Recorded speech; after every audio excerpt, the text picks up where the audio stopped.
Hey everybody, Tim Kawakama here, 49ers Plus Minus with my co-host. It's Matt Barrows from The Athletic. We're recording this on Thursday night. Kyle Shanahan must know our tradition. He must be jealous of our tradition on Thursdays because he normally does not name the starting quarterback until Friday since Brock Purdy's been injured. And obviously he's got Mac Jones. Brock Purdy's been Mac Jones for 8 of the last 10 weeks. He goes ahead and jumps us. He sits down with that Matt Maiocco, that troublesome, irksome Matt Maiocco. Nobody likes him. For their normal Thursday sit down. I announced that after today's practice, after Brock Purdy's second practice of the week, when Kyle did say he wanted to see 3 hard practices, he saw 2. That's fine. And he names Brock Purdy the starter for Sunday. Again, shamelessly trying to make sure that 49ers Plus Minus doesn't get the glory this week.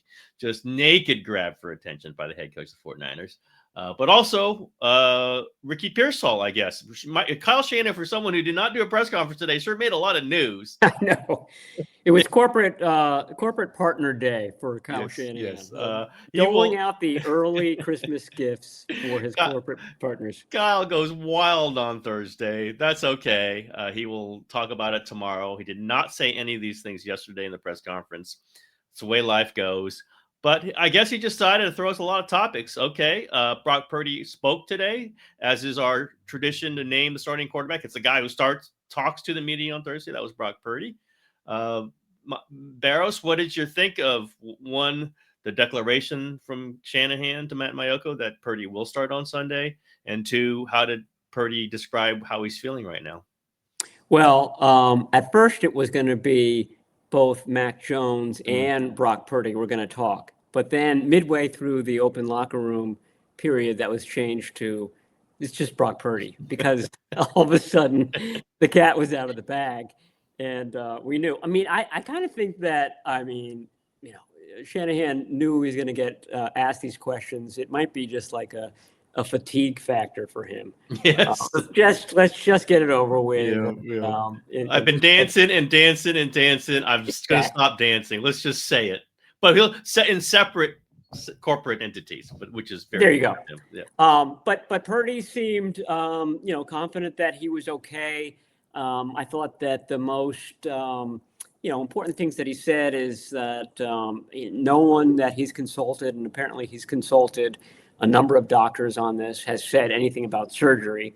So this should be an injury that heals on its own over time. Now, whether that's possible for the remainder of the season, I'm not sure. He said that, he didn't feel like he jumped the gun in playing against the Jaguars in week 6, that he felt fine. Week 4. He felt fine in week 4, and that it was a sort of a freak thing. The only way he could have hurt the toe is if he got tackled the exact same way he was tackled in Seattle, and lo and behold, that happened. So that's what kind of has him, confident that he'll be okay on Sunday and upcoming games. His point was that, I could be tackled the same way on the other toe and get it. I mean, the chances of re-injuring the current toe and, having the same injury to happen to the healthy toe are basically the same. Now, that may be just trying to put a good spin on it. But from what I could see in these practices, he looks to be the same. Clay Kubiak said the same thing. He hasn't seen any sort of difference in his delivery or anything like that. I think this is an injury that, if it's affecting him, you see it more in his escaping the pocket, his acceleration, his deceleration, his ability to shake defenders, which is a big part of his game. Obviously, you want to have that. But that's what I would be looking out for on Sunday. Obviously, there's going to be a rust factor that we'll have to look at. Rust with him, rust with Ricky Pearsall. Neither of these guys has played in a month and a half. So it'll be interesting to see how long it takes that chemistry to sort of rekindle, because it was good at one point this year. So those were the main takeaways from the Purdy, and it was just Purdy, press conference on Thursday. They sure make these Thursdays newsy. Thursdays and Fridays this season just been jam packed, and just a few Wednesdays have been pretty interesting too. Yeah, I know. I watched a little bit of clips of Purdy. I've been busy today. I was at jury duty today, Barrows, if anyone didn't know that. So it's been a long day for me. I'm going to go right back there tomorrow with jury duty. That's okay. It's my civic duty. Well, But tell me that you're the foreman, that they elected you the leader. this is the scary part. We haven't even started selecting, so it's going to be a big one. It's gonna take some time. I rarely get on these juries because they don't tend to like journals. We shouldn't talk about it much longer, but this one I'm a little worried about because it looks like they're going to burn through a lot of people already in the pool. We'll see how tomorrow goes. People are dying to know. People are dying to know. Yeah, people keep talking about it. I'm sure the judge will love that. The Purdy seemed like I figured he would. Like he's just like, let's go. Like he's not thinking I'm coming from an injury. He's like, I'm ready to go. Let's go. It just does feel like we've talked about this for a while. They really were pointing to this week. This is when they really, I guess the Rams game, if it was a little accelerated pace, but as Shanahan said, they didn't want to get in the Jacksonville situation. He's saying the Jacksonville situation where they aggravated. Purdy's not, but they're really beginning to like speak the truth, I think, after kind of dancing around, as I said. Maybe their toes hurt from dancing around so much that he did re-aggravate it in the Jacksonville game, according to Shanahan. It is turf toe.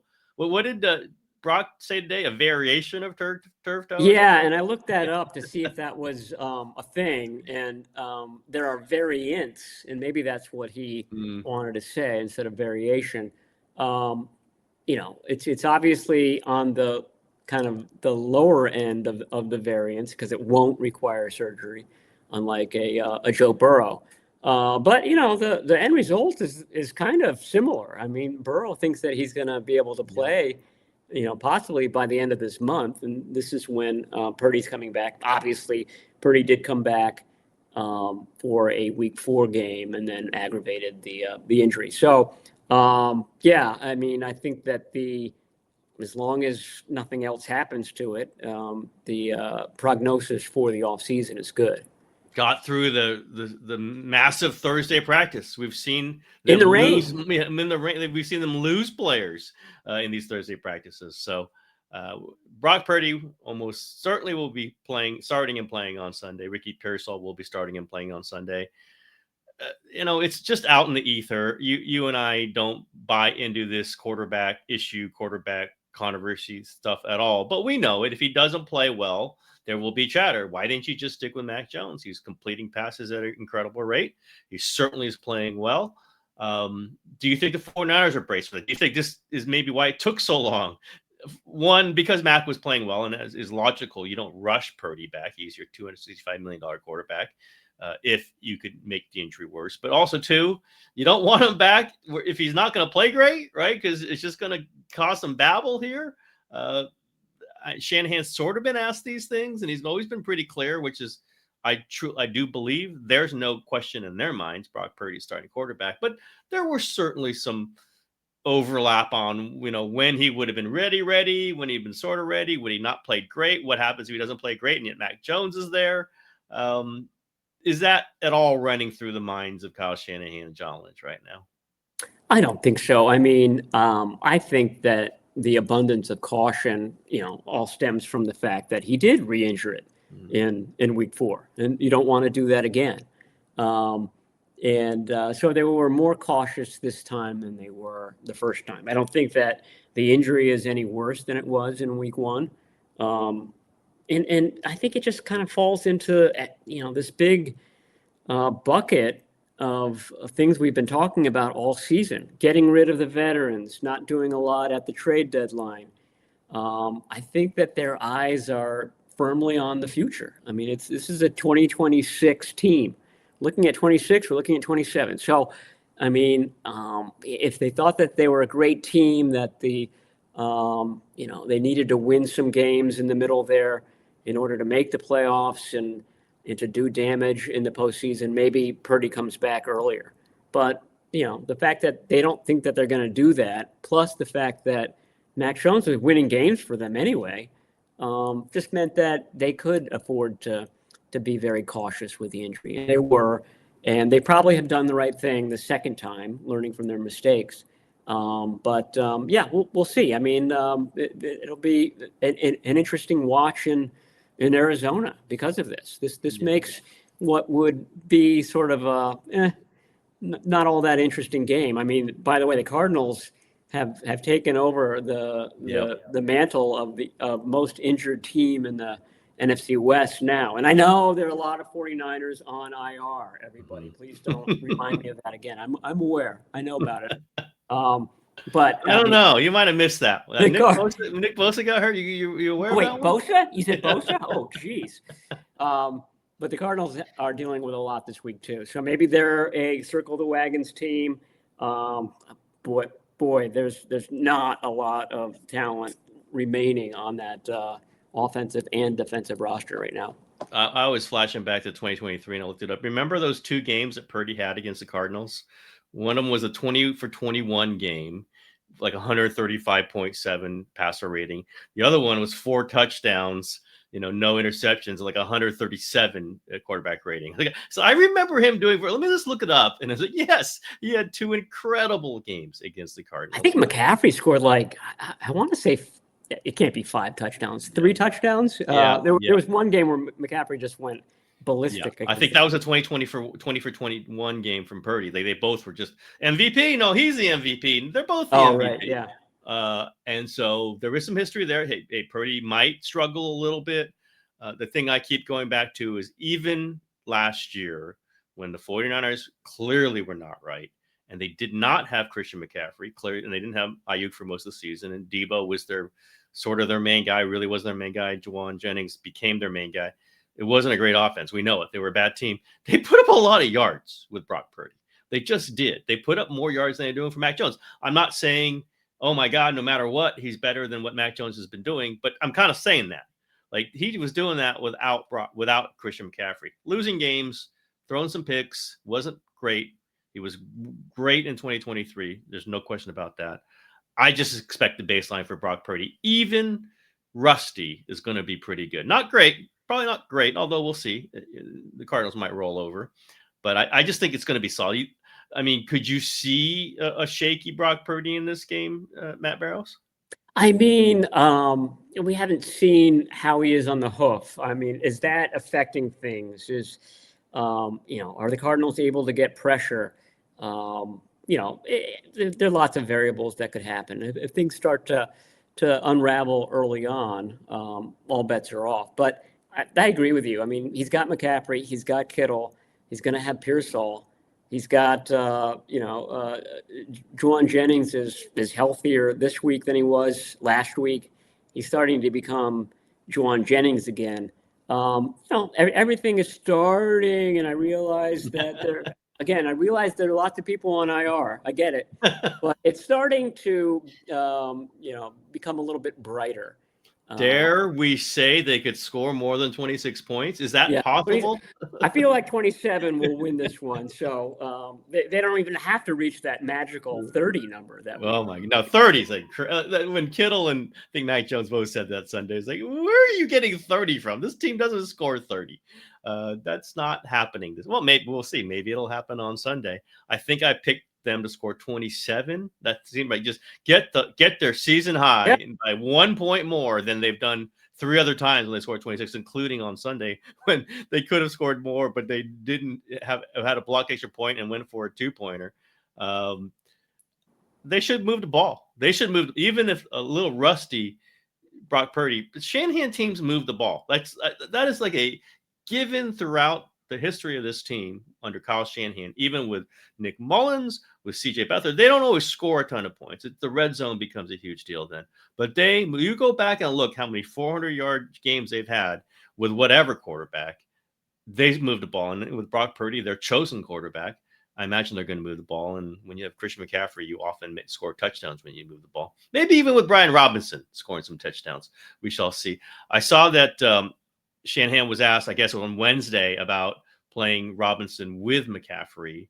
And it certainly, was something that people thought about maybe not Shanahan when Robinson was acquired. He's a very good running back. Maybe you can get him in there and give defenses something else to look at. And I never thought they would, just because that removes the running option of McCaffrey, because you're not putting them both behind the quarterback.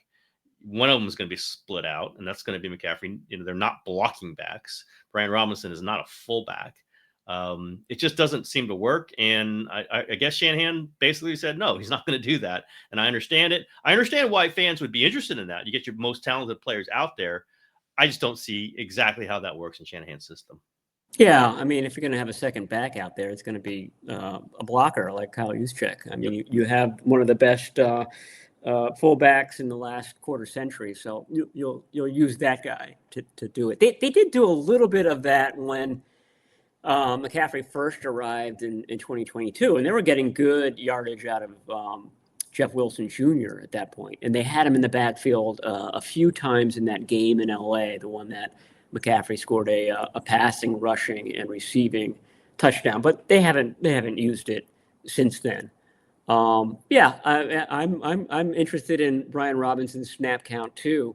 We've been commenting on his kick returning ability, and that just kind of shows you his natural gift of running the ball, of finding openings and getting yards, because he doesn't have he's not a crazy fast guy.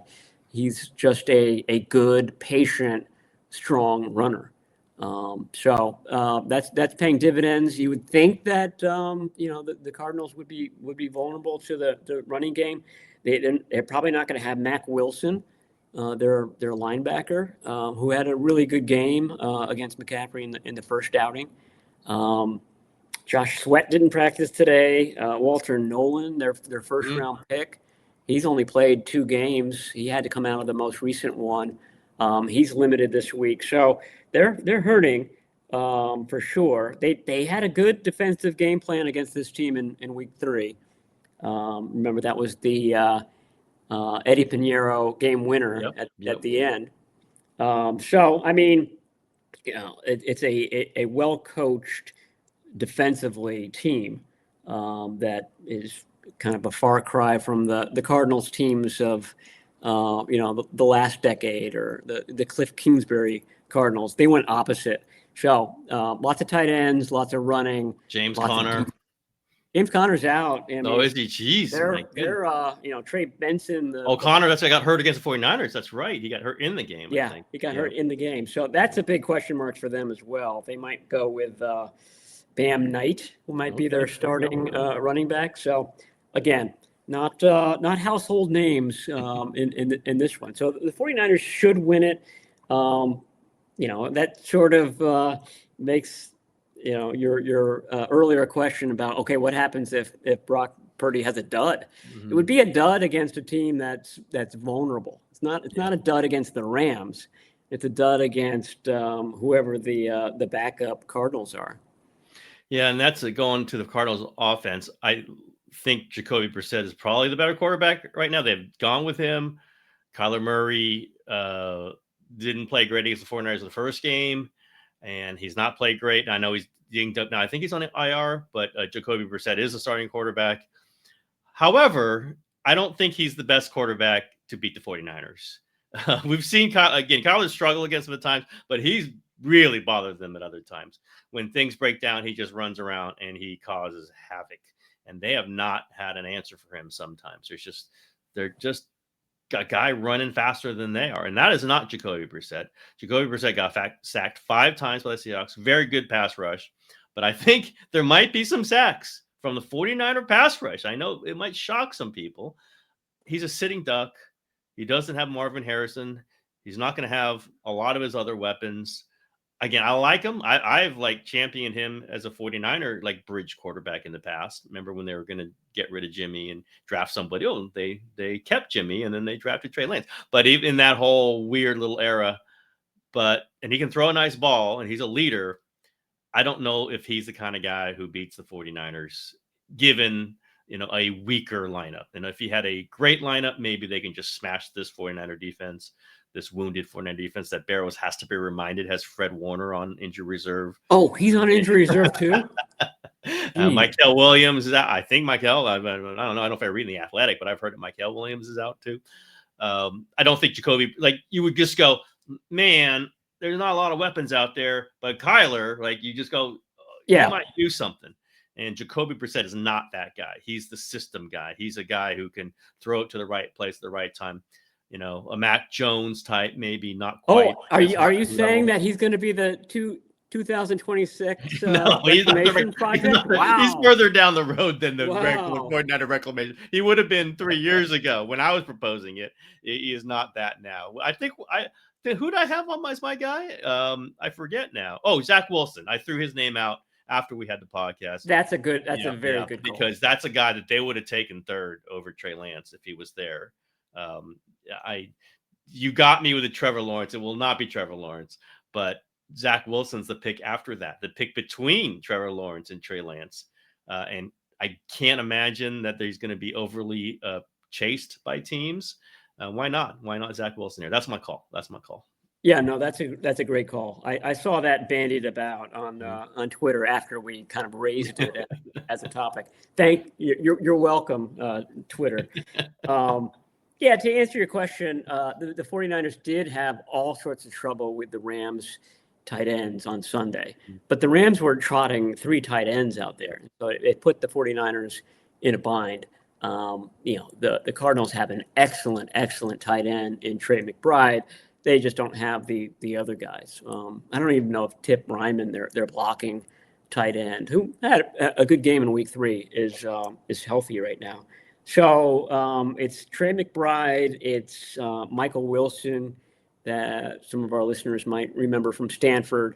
Those are the 2 big pass targets. And so if you can keep those guys under wraps and keep Bam Knight under wraps, then, I agree with you. Jacoby Brissett does not have the explosive capability that Kyler Murray might have.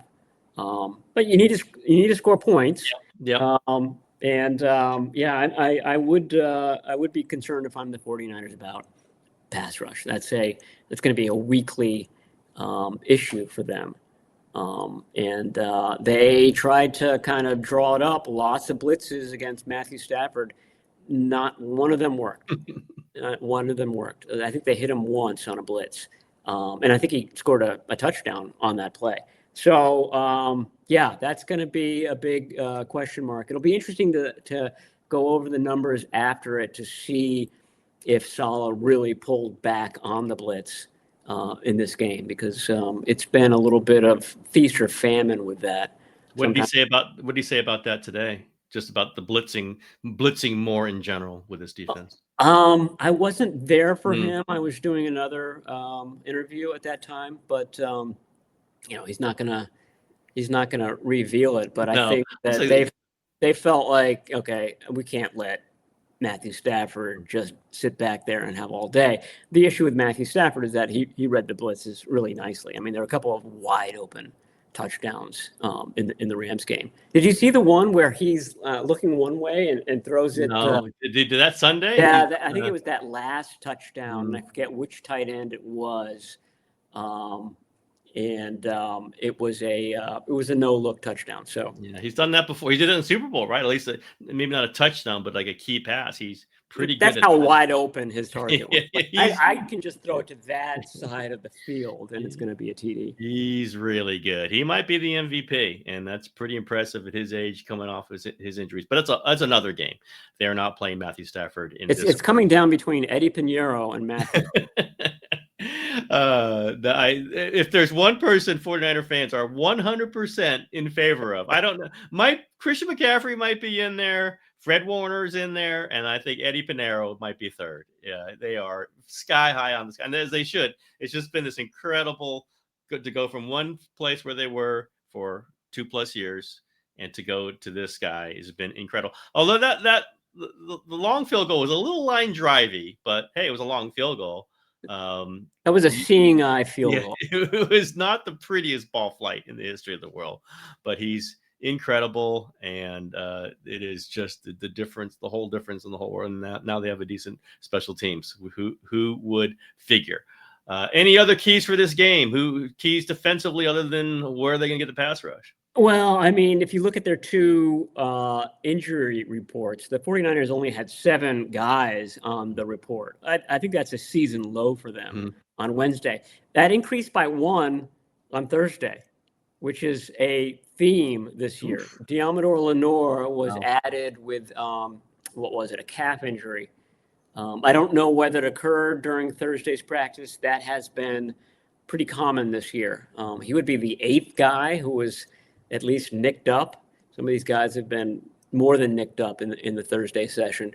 So we'll have that's sort of the lone Friday question mark. But Brock Purdy was full go today. I should have led with that. And maybe that's what gave Kyle Shanahan the confidence to declare him the starter. Remember, the Friday practice is basically a glorified walkthrough. If you can be full go through the Thursday practice in the rain, then you're pretty much anointed the starter. Just wait till Shanahan comes to the presser tomorrow and says, got to tell you guys, there's been some aggravation that we didn't know about in the Thursday parade. Absolutely possible. Absolutely possible. I'd like to take back that comment I made to Matt Mayoko since I didn't make it at a press conference. That's a false report. Please edit that video, which doesn't come out till Saturday. We'll see on that. We'll see. But all signs are go for Brock Purdy. Yeah, I mean, who knows? I mean, for all these teams, everybody's got injuries that pop up left and right. It just does feel like the 49ers are getting to a spot where they would like to be. Yeah, I mean, Purdy hasn't practiced in full since training camp, right? Or the end of the preseason practicing, probably. Purdy, because he got hurt in week 1. He's coming back for Jacksonville. I think he must have been full go ahead of Jacksonville. Okay. I don't know whether it was a Friday full go, which should be in quotation marks. Yeah. You need a Thursday full go. Yeah, maybe one time. Maybe one time. But he certainly hasn't been full go since the Jacksonville game. Yep. And by the way, Pearsall's still not full go after the Jacksonville game. He was limited today, Thursday. And once again, they did not open the practice window for Brandon Ayuk. As I keep saying, they are running out of time here. Maybe he comes back in December, but it's definitely December now, right? Barrows. I mean, they've got their bye coming up. They go to Arizona. They're home against the Panthers, and then on a short week they go to Cleveland, and then it's the bye. Finally, the bye, the last possible bye. So I would think that is the window. That's when you at least open his window. And maybe get him on the field at some point. Well, that would be that's 3 games, right? That would be 3 games after the bye. Or it's Indianapolis. It's the finale against it's the Bears, which is shaping up to be a fairly significant game. Nobody would have said that back in May when the schedule came out. And then they wrap up against the Seahawks, which could be for win get in type of scenario, and it could be a number 1 seed scenario for Seahawks. I mean, they're duking it out with the Rams and the Eagles for the number 1 seed. So I mean, both teams could have something at stake, which hasn't been the case for a long time with the 49ers. Either they're out of it or they've kind of. How about this? They win to get the 7 seed, and in doing so, knock the Seahawks to the 2 seed, and setting up a rematch in Seattle the next weekend. I will be there for that one, Barrows. That's sort of the 2021 scenario where they had to kind of win that crazy game in LA, the one that went into overtime, the one that was so full of 49ers fans. It got Kelly Stafford upset with Rams fans for selling their tickets. And then they did come back to LA. It wasn't the next week. It was in the championship game, and the Rams got their revenge in the game that really counted. I seem to recall all of that. There will be a lot of 49er fans in Arizona. There always are. You and I will not be in Arizona. I don't think you're going, are you? No. We will be potting afterwards for sure. And I'm calling. I've been on a run, 5 in a row. I think I picked correctly. Not exactly the scores, but about right. I'm 49er victory. I think Barrows is leaning the same way. So let's see if we're right. Let's see if 49ers could continue this. Get to what are they? Are they 6-4 now? 6-4. 6-4. Get to 7-4, and do the every other win loss for the 9th straight week. We'll see if that happens. After winning the first 2, they've gone win loss all the way through 8 straight weeks. I think it will win, and that will make it 9 straight weeks, and then we can talk about it on the podcast. All right, Barrows, that's it. We did it. Anything else you got? That's all I got. All you got. And Barrows even did a podcast yesterday, so a little short one, but I think fans might. They only had 7. They only had 7 guys on the injury report. You're gonna mess up your solo pods. That's my whole thing. I rely on that thing. I like when you had like the 3 pages of injuries you got to go through. Let's see, now that's page 2 of wide receivers. Now let's go to page 2 of defensive linemen. I'm gonna go to the appendix. Yeah, we'll get to you. We'll either post something Sunday night or Monday morning after 49ers Cardinals. Brock Purdy's return, everybody, unless Kyle Shanahan has a neat little surprise for everybody on Friday. All right. See you, everybody.